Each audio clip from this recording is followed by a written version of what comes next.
How to do Parsva Bakasana, side crow pose. So from here, we'll be sitting into Malasana, squat position.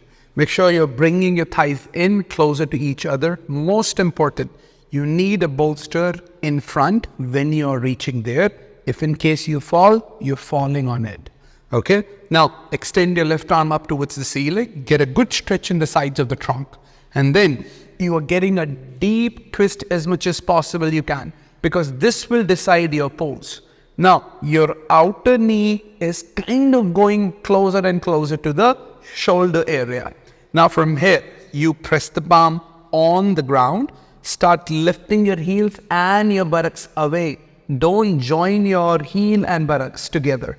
Away, and then you start to move towards the front, towards the bolster, and then take your right arm, touching your outside of the trunk, and lift up into Parsva Bakasana.